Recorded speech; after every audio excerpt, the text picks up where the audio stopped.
મારા દરેક વાલા મિત્રોને જય શ્રી કૃષ્ણ। મારું નામ કમલેશ દવે, સામવેદ આચાર્ય, સુરત, ગુજરાતી। મિત્રો, આજે આપણે સમજીશું કે ભોળાનાથને દૂધ કેમ ચડાવવામાં આવે છે।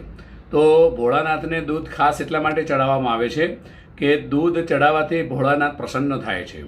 કેમ પ્રસન્ન થાય છે?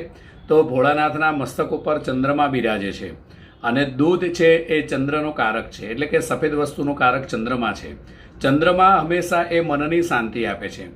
કોઈને પણ કુંડળીની અંદર ચંદ્ર નબળો હોય છે અથવા ચંદ્ર એકદમ ખાડામાં હોય છે તો એ વ્યક્તિનું, એ જાતકનું મન હંમેશા અશાંત રહે છે।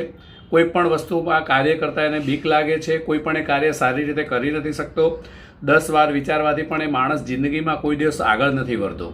તો એવા વ્યક્તિઓએ, જેનો ચંદ્ર નબળો હોય, એવા વ્યક્તિઓએ ખાસ કરીને દરરોજ ભગવાન ભોળાનાથની ઉપર દૂધનો અભિષેક કરવો જોઈએ। બીજા નંબરમાં કે દૂધનો અભિષેક કરવાથી ભોળાનાથ આપણા ત્યાં વંશની અભિવૃદ્ધિ આપે છે। એટલે કે આપણા ત્યાં સંતાનો જો ન હોય, દીકરો ન હોય, તો દીકરાની કમી એ ભગવાન ભોળાનાથ પૂરી કરે છે। તો એના માટે ખાસ દૂધનો અભિષેક કરવામાં આવે છે।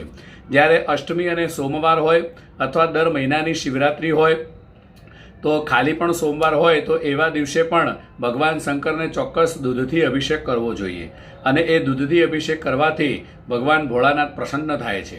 અને કહેવાય છે કે શિવલિંગ આખું પથ્થરનું બનેલું હોય છે, તો એની ઉપર ક્ષારનો જમાવટ, એટલે કે એની પર લીલ ન બંધાય એના માટે દૂધ અને ઘી જેવી વસ્તુઓ અર્પણ કરવાથી એ શિવલિંગ હંમેશા ચમકતું રહે છે, એની અંદર હંમેશા તપોબળ વધે છે। તો એના માટે આપણે દૂધનો અભિષેક કરવો જોઈએ। તો દૂધનો અભિષેક કરવાથી વંશની અભિવૃદ્ધિ થાય છે, આપણા ઘરની અંદર સુખ અને શાંતિ મળે છે અને મેઇન વસ્તુ એવી છે કે આપણું મન એ હંમેશા શાંત રહે છે, આપણું મન એ હંમેશા સ્થિર રહે છે અને આપણું મન હંમેશા મજબૂત હોય છે। એના માટે ભગવાન ભોળાનાથની ઉપર દૂધનો અભિષેક કરવો જોઈએ। તો મિત્રો, આખો શ્રાવણ માસ છે, એ આખા શ્રાવણ માસમાં દરરોજ જ તમારે દૂધનો અભિષેક કરવો જોઈએ। જો મિત્રો આ વિડીયો સારો લાગે તો સબસ્ક્રાઈબ કરજો, શેર કરજો, કોમેન્ટ કરજો, લાઈક કરજો અને ઇન્સ્ટા ઉપર પણ ફોલો કરવાનું ભૂલતા નહીં। જય શ્રી કૃષ્ણ।